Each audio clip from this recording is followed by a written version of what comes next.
Welcome to Chai After Dark, everyone. I'm Shebnam, and I'm here with my co-host Sameem. What's going on, Sameem?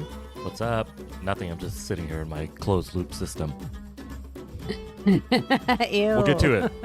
We'll get to it later. Oh, yeah. Actually, why don't we just skip it? No, we have to talk about it. No, we have to talk about it. It's so insane. It's so insane. I told you a few episodes ago, right? I was like, hey, Succession, the first season, it escalates the sexual innuendo, quite vigorously.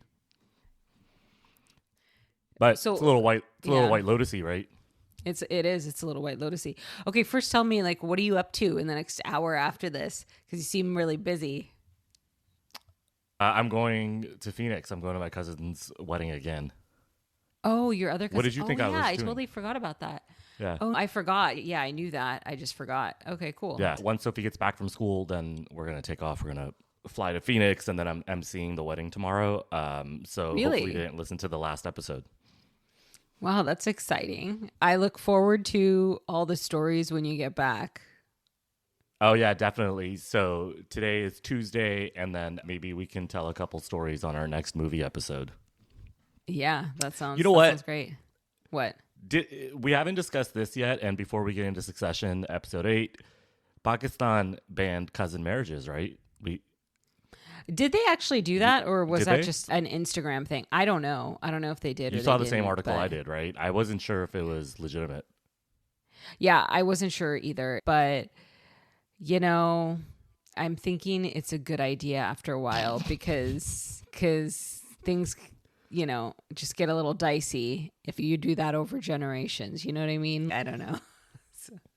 I already said I'm not trying to get into trouble, right? I'm not trying to be the Kendall of my family, ostracized. Yeah. Hanging out with Frank. Yeah, seriously, man. I don't know. What are you up to this weekend? But before we get started. Yeah, so this weekend I am going paddle boating with my family for my mom's birthday. Yeah, we're going paddle boating for my mom's birthday. Not because my mom wants to paddle boat, but I'm sure there's some people in my family that want to paddle boat. So somehow we decided that for my mom's birthday, who's definitely not going to paddle boat, we're going to do that. Who wants to paddle boat? The kids? Yeah, the kids. The kids want to paddle boat. So in Lake Elizabeth, or where do you? No, in Shoreline in Mountain View. Oh, I didn't know that. Oh, that's cool. Yeah, and then on Sunday, I'm going to see our friend and her new baby. Oh, baby LV. Baby LV. Louis Vuitton, shout out. Shout out Louis Vuitton. I met Baby LV. I put her to sleep. And I put her in the playpen. Nice. I put her down. I don't know if it's called a playpen, but, where they sleep. And yeah, they were pretty impressed. But I was pretty impressed, too. Usually, I don't know how to hold a little tiny baby. You forgot? Let me know how it goes. I will. You forgot how to hold a tiny baby? I mean, nobody lets me, so. Oh, okay. Oh, poor guy. All right. So let's talk about episode 8, Succession season 1, called Prague. Okay. Yep. So finally, Greg is back in this episode. We missed him so much from last week. So he is at the office admiring the view. And we see Stu, Jerry, Logan, Roman, and other people in the boardroom discussing buying local channels from some businessmen who own those channels, and the price they give is $5.3. I don't know what that is. $5.3 billion, probably. I don't know. Million. It's gotta be a billion. I don't think million. Why would it be a million? Yeah. That'd be. Yeah, that's insane. Yeah. So Jerry asks the men to leave so they can discuss it internally, and Logan says, "What the fuck's going on? They're selling me things I want at a fair price. What's next, fellatio?" Oh yeah. Okay. But no one's giving this hamburger meat man fellatio. It's disgusting. Yeah. Do you think Marsha gives him fellatio? Are we allowed to talk about this? I don't know. We got called out, so I can't be using derogatory language while we derogatory. What am I saying? Vulgar language while we talk about Succession. I mean, I don't Marsha know. doesn't do anything. Come on, man. She outsources that. All right. You think she's there? Come on, man. That's ridiculous. So then Roman says maybe he just wants out fast. And Logan says, then we fuck him and we make him squeal. Walk them to the elevator and tell them 4-9. And it's like, damn, dude. Yeah. And Roman doesn't want to do ruthless. it. And then he's like, I know. He's like, shut the fuck up. And he makes somebody else do it. But it's like, I don't know how many times we're going to say this. I just don't have that mindset. But this is the mindset of billionaires. Yeah. No, I understand that. And he's 80 years old. It's just that's your personality trait, right? Yeah. There's certain people that if you say they can have half, they're going to figure out a way to get at least 51%. You know, they can't do a deal without fucking getting a little bit extra. Oh my God. This is like... yeah, definitely. Okay. So then Stu catches Roman and asks him how Kendall is doing, because turns out neither of them have talked to him in a month. Somehow they start discussing partying in Prague. So this is obviously for like Tom's bachelor party. And Prague is a cover for something, right? Because they're not actually going to Prague. So I think Prague is the name of some like underground DL club, right? That's the sense I'm getting. Because then Stu says, fuck Prague. Have you heard of this other party? And it was like Rome House, or I don't know what it was, something like that. So, and then, yeah. I thought they were actually going to Prague. Same, yeah. So then Stu says there's a guy that owns 50 other local channels that's going to be there. And Stu can introduce them. And he says, if you close the deal, you'll be the favorite son for sure. Come to party and do me a favor and bring Kendall. I need to patch things up with him. Stu really knows how to manipulate people. Stu's pretty good because he's not going to do anything for Roman, but he's trying to get Roman to bring Kendall to do. And he says, my girl, who's a freak, and her freak friends are going to this party. That's how he's trying to get everybody back together. He's interesting. It makes me feel like he thinks that Kendall has a little more power because he's up Kendall's ass. Like, I know they have like a history, but I don't know. It's interesting. I think he thinks like Roman's full of shit. Yeah, I mean, he's a player, right? He knows what he's doing. He's in it for himself as well. Like, he's part of this succession thing. It's not just the kids, right? So it could be an external hire that takes over Logan Roy. Yeah. So Kendall is in the car with Frank, and Kendall's showing Frank his new Nikes. Kendall is meeting two girls for a business meeting, and he thinks he's way cooler than he is with his slacks, t-shirt, blazer, and Nikes. Like, when did he turn into a 2000s tech CEO with his wardrobe? That's what he's trying to do, right?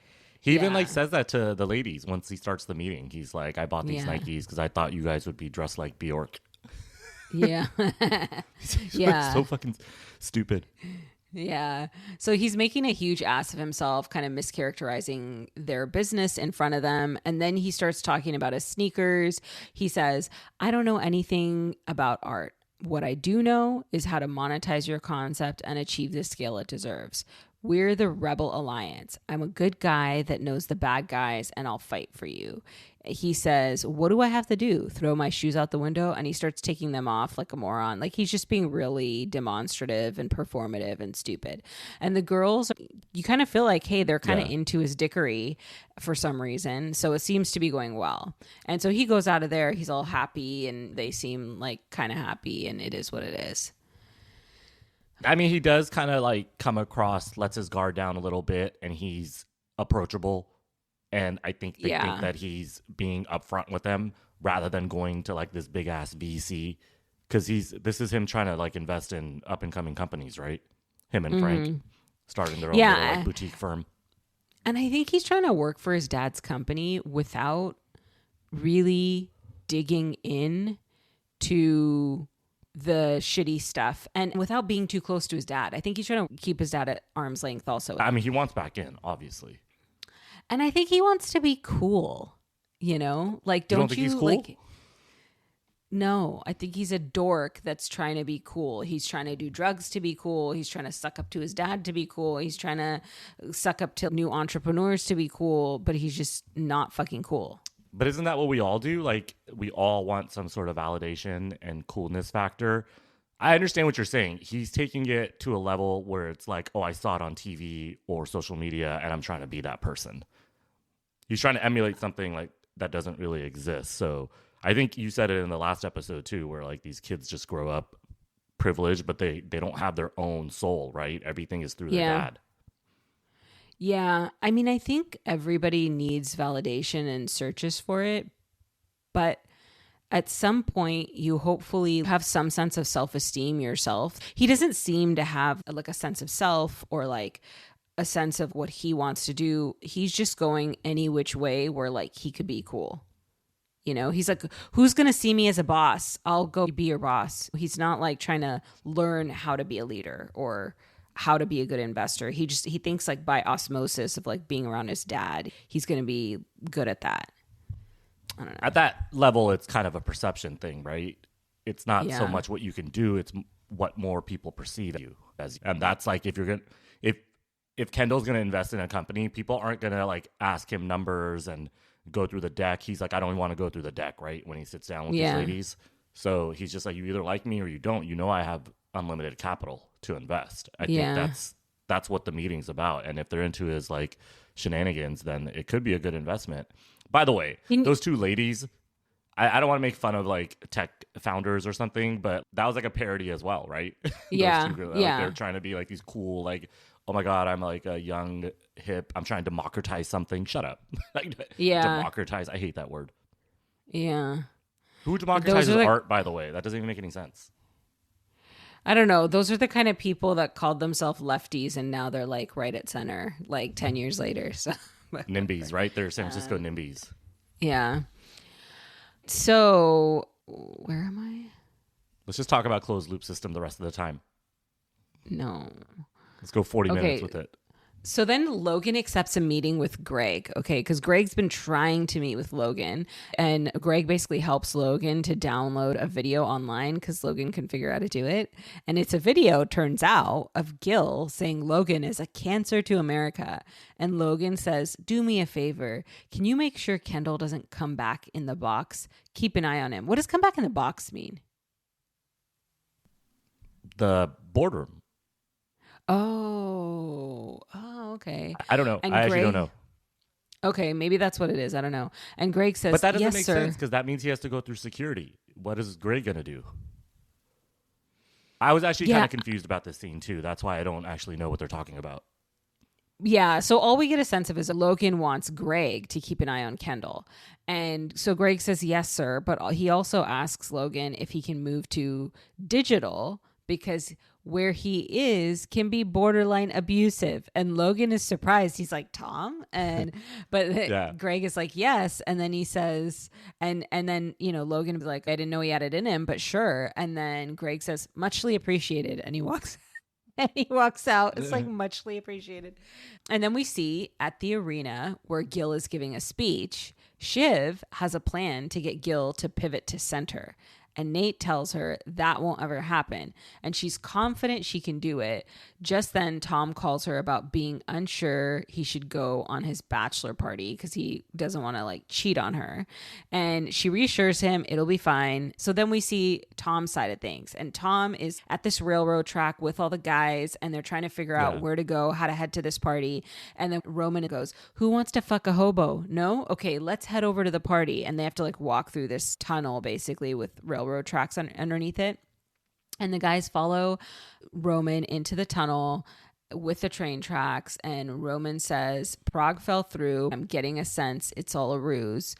And I don't know what's going to happen, but it's going to be some freaky ass night. And they're all freaking out over dead rats in this tunnel heading to this freaky ass party, which I feel like this show is probably art mimicking life, I want to say. Yeah, I think so because this scene is pretty reminiscent of Zoolander, classic, when they all show up at a party like this in New York. It's not as graphic as this. Like, this is a little bit more real, I guess, like a drama, and that's obviously exaggerated. But then they all, like, smoke some peyote shit, and then, like, these little people come in, and then they have sex with Ben Stiller and Owen Wilson's characters. So it's, like, super similar. It's like a parody of New York art scene. Or not art scene, but, like, I don't know, some exclusive scene that me and you wouldn't be invited to, right? Yeah. But yeah, I think you're right. No, this shit can't be real. Yeah, I mean, how many people of color did you see in that party? The servers, the one with the masks. Yeah, or the girls that were there to have sex, but like, you know. Yeah. So Roman leads them to some kind of secret sex party where you can fuck any of the women you want. Greg asks if there's a neutral area where it's not compulsory to do sex stuff. He's so That cute. was hilarious. He's so cute. And Kendall, of course, runs into one of the women who owns the app that he was trying to buy just a few hours earlier in the business meeting. And he tells her it's so serendipitous, and she agrees, and they part ways playfully and happily for now. And yeah, I just was like watching these scenes. I'm like, all these guys are such total fucking dorks, and they think they're so cool. And it's This like kind of really reminds me of painful to last watch. night. I went to that's like in the middle of this story, but it's men when they have the slightest interest in a woman, or a woman has slightest interest in them, their brain just like fizzles out. It's so strange. I was out last night. My friends were playing a concert, and there was like other men there that I've met in the past, and like, you know, there's nothing wrong with them, but there was a single girl there, I guess, and by the end of the night, there was like 7 guys congregating around her, and it looked like so ridiculous. Like, you know, because it's, you know, it's not a free for all last night, but then they all had the same thought, and I was kind of standing in the corner. I'm like, this is so strange. Yeah. You know? But then we got each other's numbers, and she wants to hang out with me, so I didn't need to congregate. I won. What's up? That's hilarious. See, that's what a girl wants. She doesn't want the like ones that are freaking groveling at her feet. It's like, be cool, you know, back the fuck up. Well, I had met her before too, right? And she's friends with my friend. So I'm not saying anything's going to happen, but I don't know. We exchanged numbers. Even if something was going to happen last night, I just don't have the energy, the time, you know, all the manscaping you probably have to do to go to a party like this. I can't do all that. Like Kendall, like what is this? Like walking over rats? I don't say manscaping. That's a different thing. It's do you think they're going full bush? Of course they're manscaped. Okay. Or am I saying something? Is that not manscaping? No, a manscaping. No, you're right. Manscaping is for your down there. It's not for your face, right? Yeah. You think Tom isn't this fucking goober? You think he's not waxed up when he goes to this party? Of course he is. Yeah. He's a gentle man, right? So of course he wants to be soft-skinned. Well, you know, like, what are you I don't know. about? Maybe the BDSM stuff that he does with Shiv, he like really needs to make sure that there's no hair getting pulled. Yeah. All right. So Connor tells Tom to ask any woman he hooks up with where she was on 9/11, because if she hesitates, that means she can't remember and she might be under 21. So obviously this is an older show because that's not the case now, but it was kind of funny. I was like, okay, Connor. And then it's still the case. If you ask somebody, because they weren't at 9/11, they're gonna be like, I wasn't born, right? But they could still be 21. They could be way over 21, and because now you what I'm saying is, now, yeah. So Tom says Shiv gave him a hall pass, so it's totally fine. Which I'm like, that doesn't mean that you could sleep with an underage person. Like, these were really weird conversations. I'm like, you guys are just whatever. So Greg says, oh, so Shiv has the same arrangement? And Tom's like, what? No, I mean, I don't know. It's not a competition. And then he gets all riled up and like insecure. And meanwhile, Connor does Molly. Fucking Connor. Why is Connor there, by the way? Well, so Connor and Greg are such interesting characters. They are facilitators. I feel like they are characters that facilitate the other one's characters to develop. Don't you think? Yeah, of course. Like in the last episode when Roman was like, I'm going to tell everyone you touched me. Yeah. So they needed someone to bounce that off of because there was no Greg in the last episode. Yeah. And now Greg is back. But dude, Greg, like he's getting a little bit more powerful each episode, which is an interesting character development with him so far. Yeah. And so I feel like Connor and Greg, they're interesting on their own, but they're also even more interesting because they're these like facilitator characters, you know, and it's really cool to see. Totally. So Stu apologizes to Kendall for not voting no confidence in his dad. And he asks Kendall if he can buy Kendall's share at Waystar for $500 million. And Kendall's like, what the fuck? So Stu says, why don't we talk this over with Sandy Furness, which is also the person who owns the 50 local channels that he said that he was going to introduce Roman to. So Kendall is intrigued and kind of like, okay, what's going on?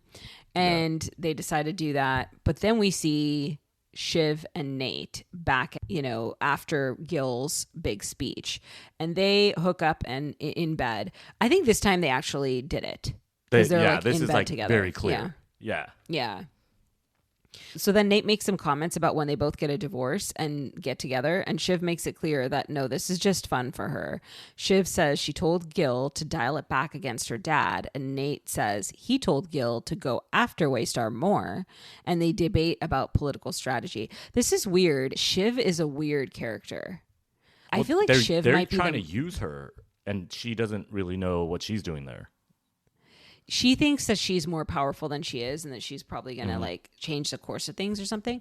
But sometimes I feel like she's maybe the most dead inside. Yeah, I could see that, especially like, of course, affairs happen. This is pretty common in the political world, I'm assuming, but this seems very out of bounds for anybody in real life, actually, you know, to like, yeah. But I think Gavin Newsom slept with his campaign manager's wife back in the day. So it does happen.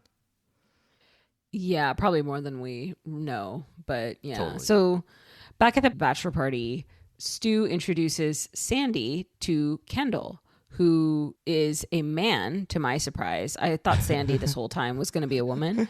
And tells Kendall that Sandy wants to buy his share of Waystar, but he also breaks it to Kendall that Stu works with Sandy. So Sandy is already in on Waystar. Sandy is me and I am Sandy. We're like a single entity, like a creature of mythology. And then Sandy says, I have a shell company attached to his equity fund. I'm a parasite on a parasite. And I'm like, all right, at least he's honest. And Kendall's like, what the fuck? And he's like, you should have disclosed that to me when I brought you in. And then Stu leaves with an excuse about his girlfriend having a panic attack so that Sandy and Kendall can start talking. And the two talk privately for like just a couple minutes. And then Roman comes over and interrupts. And Roman wants to pitch the purchase of Sandy's 50 channels. And so this family is just like a huge shit show, basically. I know, like Kendall's not even involved, but now he's like trying to get back involved. I think you're totally right, because if he has $500 million worth of shares, then he significant stakeholder, I guess, but it wouldn't be a majority. So I'm not really sure what his play is here unless they bring him back in.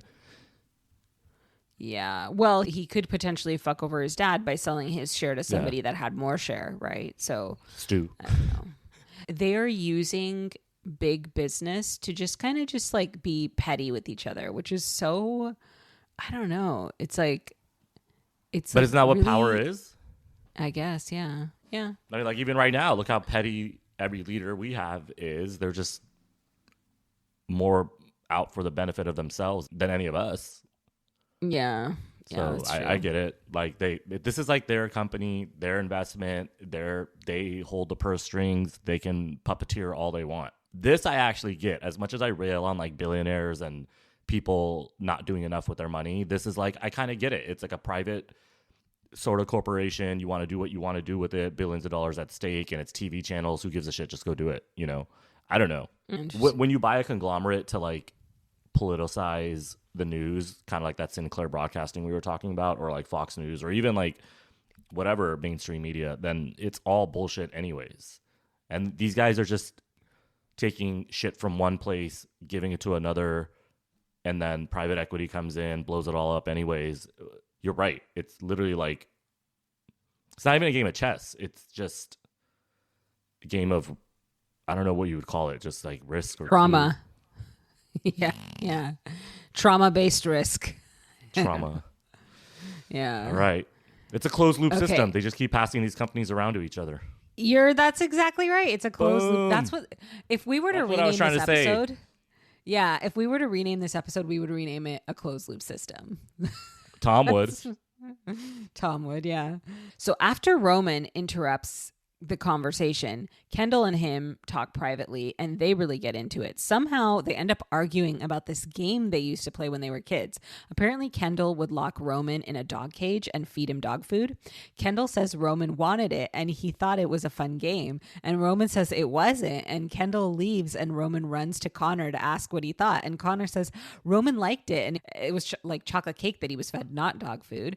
And Roman says, no, I was forced by Kendall, and then I started wetting the bed, so dad sent me to military school. And Connor says, no, he sent you to military school because you wanted to go. And Roman is like, you're so full of shit. And he gets pissed and he walks away. And it's just like, This is Okay, hilarious. whatever. I know. So dysfunctional. So hilarious, so dysfunctional. But did you also notice that they, at some point, Roman said, like Connor says, you went to your mom's house. So it's hard to understand, but a lot of them don't have the same mom. So it almost feels like maybe Connor has a different mom, and then Roman and Shiv maybe have the same mom, and then Kendall has a third mom, or Kendall and Connor's mom's the same. I don't know. To me, it seems like Connor is from a first marriage, and then the three, Roman, Shiv, and Kendall, are all from the second, because Marsha's the Interesting. third. Yeah. Okay. Interesting. Because it does seem like there's sort of a divide with Connor and the other three kids. I mean, that show is making it pretty obvious there's a divide, but I don't know if it's a different mother divide. Interesting. Baby mama drama. Yeah. Mm-hmm. So Tom is sneaking around like a creep, trying to decide who to have sex with. And Greg tells Tom they should be keeping an eye on Kendall. And Tom doesn't care about keeping an eye on Kendall at all. He's like, I need to call Shiv to see like how much sex I can have. And he also wants to make sure that she isn't going to fuck someone else if he does. So she's at work and she says she can't really negotiate, and she hangs up. And little does he know, like she already did it. I know, she just fucked this dude, and she's like, no, she's such a gaslighter. My God. Yeah, it's so crazy. So Kendall gets a call from Frank that the app ladies have rejected his offer. So now he's still in the party. He gets this call and he's pissed. And he's getting super annoyed. So he goes and he finds the girl at the party, and he basically is like, why? Like, what happened? And she says, it's not personal. And he says, I shouldn't be telling you this, but I'm about to get a seed capital the size of Idaho. So whatever you need, I can do. Who says seed capital the size of Idaho? Like, tech people don't talk about Idaho. Also, seed capital isn't like Series A. It's usually like below $2 million, or that's what a seed fund would be in my mind. Yeah. So I don't even know what he's talking about. Like, the verbiage doesn't make sense. But yeah, who talks like this? Yeah, it's weird. Maybe CEOs talk like this and we just don't know. Yeah, maybe. So she tells him it's not about the money, it's about the name, Roy. And she says, it'd be like I was marrying Hitler and then I'd get to be, what, Mrs. Hitler? And he says, that's not fair. And she says, she didn't want to do this here, but she tends to be more forthright on coke. I was like, okay, this is how tech people talk. That is literally how tech people talk. They're so fucking, they think this is like, you know what? Like, when you were saying Kendall thinks he's like super cool and all this kind of shit, I'm about to call out everybody I know in tech, and you guys think you're so cool because you do coke. I'm sorry, it's just so fucking stupid. You go into a bathroom with a bunch of other people, and it's usually nasty. People take shits in bathrooms, guys. You know that, right? And then you put this shit on a counter that literally millions and millions of other people have touched, and nobody washes their hands when they're taking shits at bars, and then you snort it up. And then you come back out and you're literally incomprehensible. So I don't know what you want me to talk to you about at that point. And then they get mad at me, and then they're like, I don't know, because I'm not involved. Whatever. Yeah. That's nobody specific, by the way. No one's going to think, oh my God, I hung out with Sameem and he wouldn't do coke with me. Like, I'm just like observing. You guys look really dumb. So then he tries to continue the conversation, and she's just basically like, fuck off. And she walks away. Yeah. So. Bye. That didn't work out. Yeah. Why'd she take the meeting, by the way, if she didn't want to deal with the Roy? Yeah, I don't know. Maybe they were just curious. Like, sometimes you take meetings like that because you're just like, what is this douche about? Not that I've been an entrepreneur like that and taken a meeting like that necessarily, but anyways. So then we see Gil, and he goes on this TV interview, and they start asking him about how his wife committed suicide. He tries to redirect, but the interviewer's so insistent, and he says, if you want to get personal, let's talk about Logan Roy, who set you up to do this hack job on me. But if you don't know, his only daughter has come to work for me. And that kind of shuts the interview down. And Shiv and Nate are watching from behind the cameras, and Shiv is like, oh, fuck. Uh-oh. Did she think this was never going to come out? Like, I don't get her. She's like, also, Logan Roy already knows. Yeah, I used to think she was smarter than her brothers, but now I think she's just as dumb.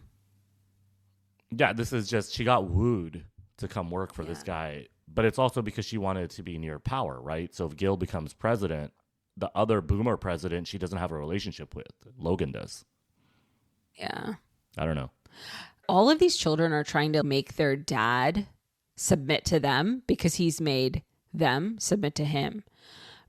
But the way you see your parent, no matter how old you are, is so like, it's just, you're always like a child in relation to them, that you can't do that. Like, I feel like just give up and just take a distance from him. You can't make him succumb to you. It's really crazy. Yeah, that's what we were discussing in the last episode when this family tried therapy. Sure, tried therapy, but overall, all these people needed space from each other, especially as older adults. It's really hard to maintain this kind of intensity in a relationship with so many business dealings and familial happenings between siblings and kids, and the dad's beating up the grandson. And come on, this family still hangs out with each other, but it's because, you know, they're in the news, so they have to like have photographs and all that kind of shit. But yeah, you're right. I don't know. It's just, it'd be a little bit too much for me. But you're totally correct. Like, if they had all moved on from each other, kind of like Connor, they'd probably have better relationships. Yeah, but don't you feel like this is actually like really Pakistani? Like, this is how a lot of Pakistani families are. They do this much togetherness as they get older, and I think that sometimes contributes to some toxicity. They like hanging out with each other. Sure. And they like that's why you marry within your culture, not just your culture, you marry within your community, and sometimes you marry within your khandan. Yeah. So of course you're going to hang out with each other for the rest of your life. That's what your life is. That's what they want to do because they're comfortable with it. Yeah. To each their own. All right. So then Greg finds Kendall doing a bunch of coke, and in order to stop him, Kendall convinces Greg that he needs to do the rest of the coke, the 2 lines. And then Tom comes and trolls Greg and is like, "Oh my God, you did all that coke?" He's like, "You're probably going to die. But if you do, your heart's going to be beating so fast, it'll bring you back to life." Oh my God. It's like, Tom, he's such a dick to Greg for no reason. It's off crazy. on it. That's his personality trait. He's a stupid goober, and nobody takes him seriously. He got Shiv and now he can fuck with her little cousin. I don't know. It's really strange. Yeah. So then we see Shiv, and she is having dinner with Logan, who apparently asked her to have dinner after that interview that Gil did on his TV station. And she sits down and he says, "Hello, Pinky." I'm like, "Hi, Pinky." Wait.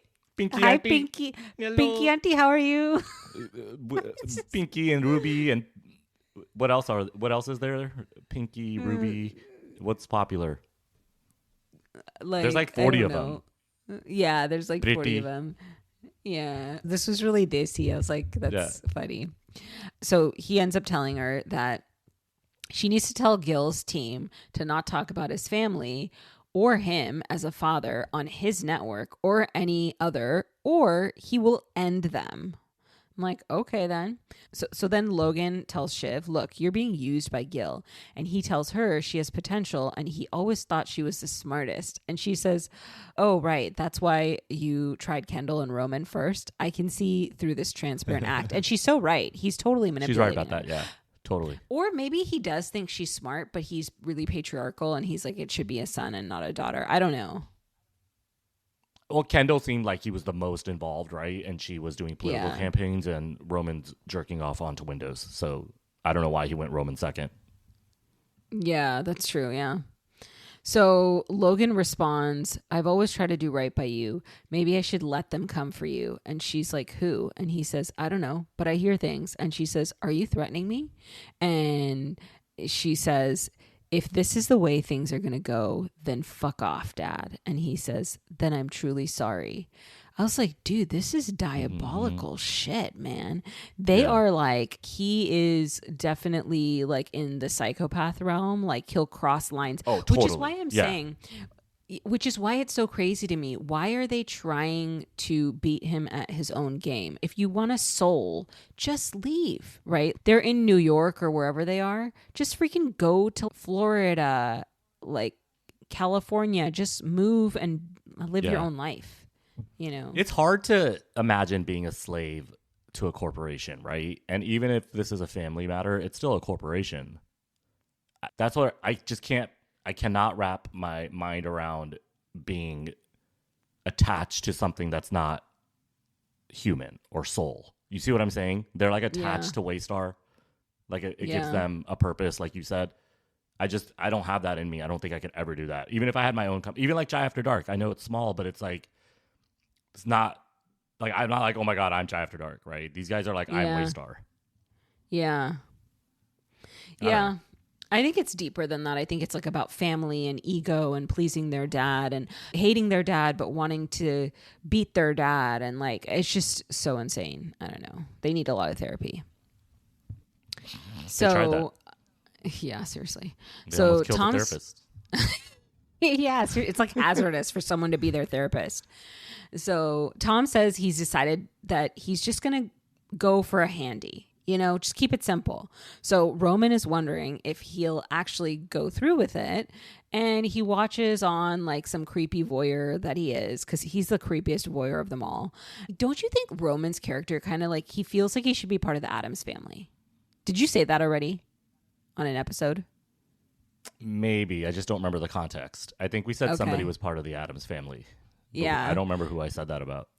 Okay. Yeah. But my thing about this is your sister's fiance. Like, this is getting a little bro jobby. White Lotus. Like, why do you need so much sexual details about your family? And we've talked about this, right? We talked about this at length during the White Lotus episode. So it's happening again. Yeah, there's very loose sexual boundaries here, which are interesting, and I don't get it. Yeah. But Roman then goes to Stu and asks if he can talk to Sandy. Stu basically tries to blow him off, but Roman tells him, look, you promised me this. You need to deliver. I'm going to be a migraine in your right ear if you don't get me a conversation with Sandy. And so Stu's like, okay, this guy's like not going to quit. And he definitely knows how to be really fucking annoying. So I'm going to have to make this happen.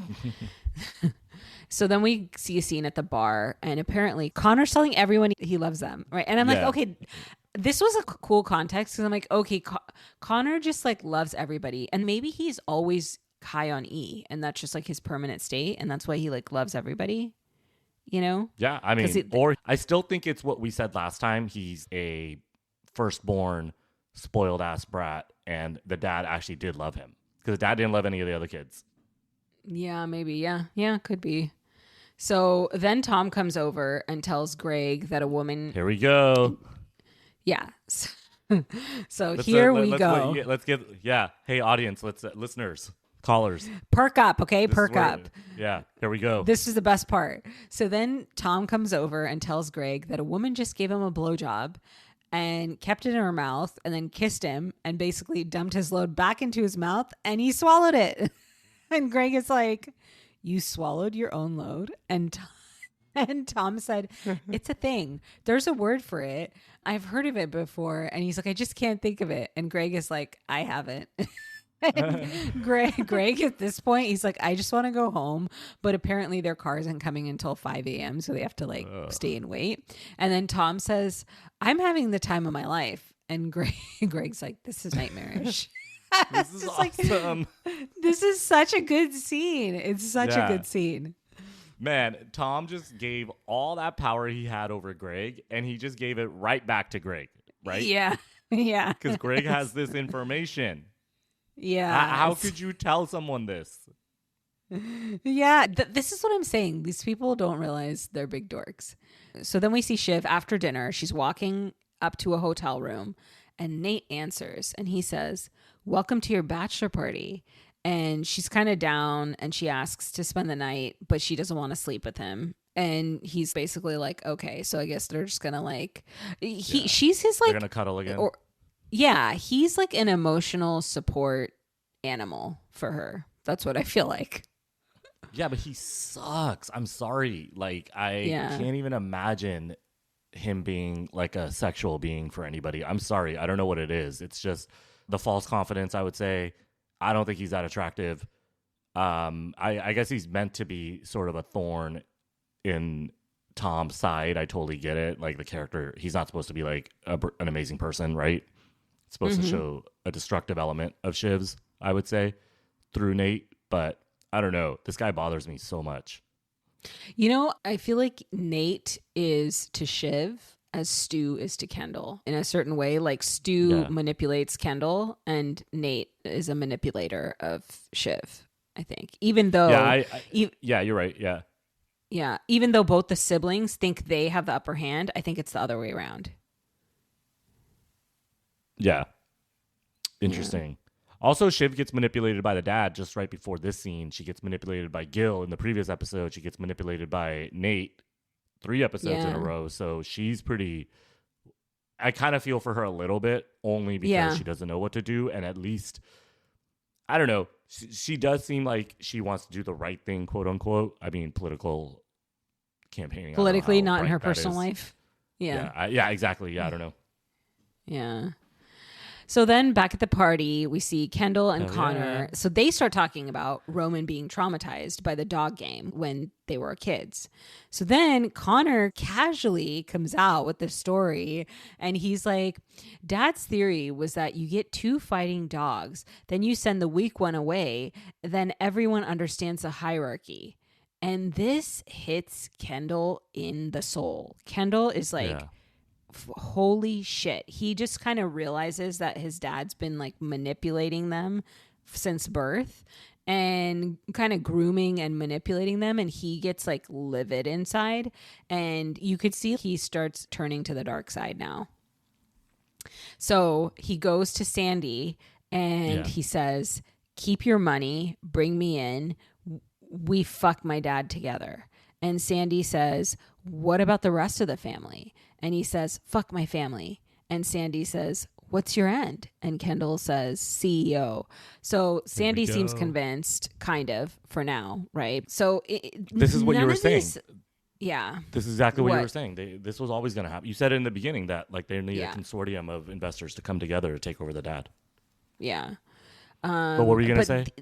I was going to say, like, anybody could see none of these children are serious people because they like don't have any backbone of their own.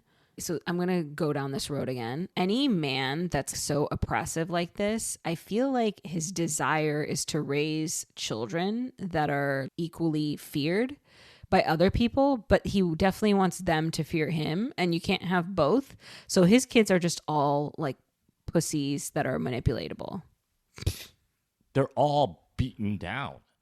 Yeah. None of them, they're not masculine. Like Roman is not masculine. I'm not saying you have to be masculine. I don't even believe in that. But in this world, people think masculinity is a amazing trait. Strength. Right? Kendall, Roman, a strength. Yeah. And Connor. Like Shiv is the most masculine one. Yeah, that's right. You're right. She seems the most powerful. And maybe that's and I'm what talking about traits. I'm not talking about what she looks like or anything. Like her traits, right? She has a little bit more masculine energy, as Mark Zuckerberg would say. She appears to have a little bit more of a backbone and be self-assured, right? Yeah. So in bed in the morning, Shiv wakes up to a call from Marsha saying that Logan is sorry, but he can't catch his breath and it's not sensible for him to come to her wedding. And Shiv says, I'm sorry too. And she accepts it, but she's starting to realize, oh, this is her dad punishing her for going against him. And this is like some cruel, dirty shit. And he's going to give it to her now. He's sorry. He's going to give it to her now. It's just like sitting in my head. I didn't know. I'm like, who's going to give her what? I didn't mean it like that. I mean, he's going to give her punishment as a father. No, I understand. But like I said, I've seen a few more episodes and I am going to rewatch them as we do episode 9 and 10. But this gets a lot worse. He gets way more manipulative with Shiv. Cruel. Logan does. Yeah. Like this doesn't end. Yeah. It's pretty crazy what ends up happening. This is like psychological abuse. It's like cruelty and psychological abuse. So that's going to be interesting to watch. To call her and say, I'm not coming to your wedding. That's so psychological warfare. You're totally correct. Yeah. So next thing we see is Roman pitching the purchase of the 50 channels to Sandy. So Roman, 2 steps behind, basically walks up and is, giving this pitch to Sandy like 10 years later. Yeah. And then he's done and everything seems to go well. He like walks out all chipper and happy. And then Sandy tells Stu behind Roman's back, literally, let's jerk him around a bit and then throw him back. This fucking family, right? He knows none of these people are serious people, and he's probably going to screw everybody over and try to screw Logan over, but Logan's a formidable adversary for him.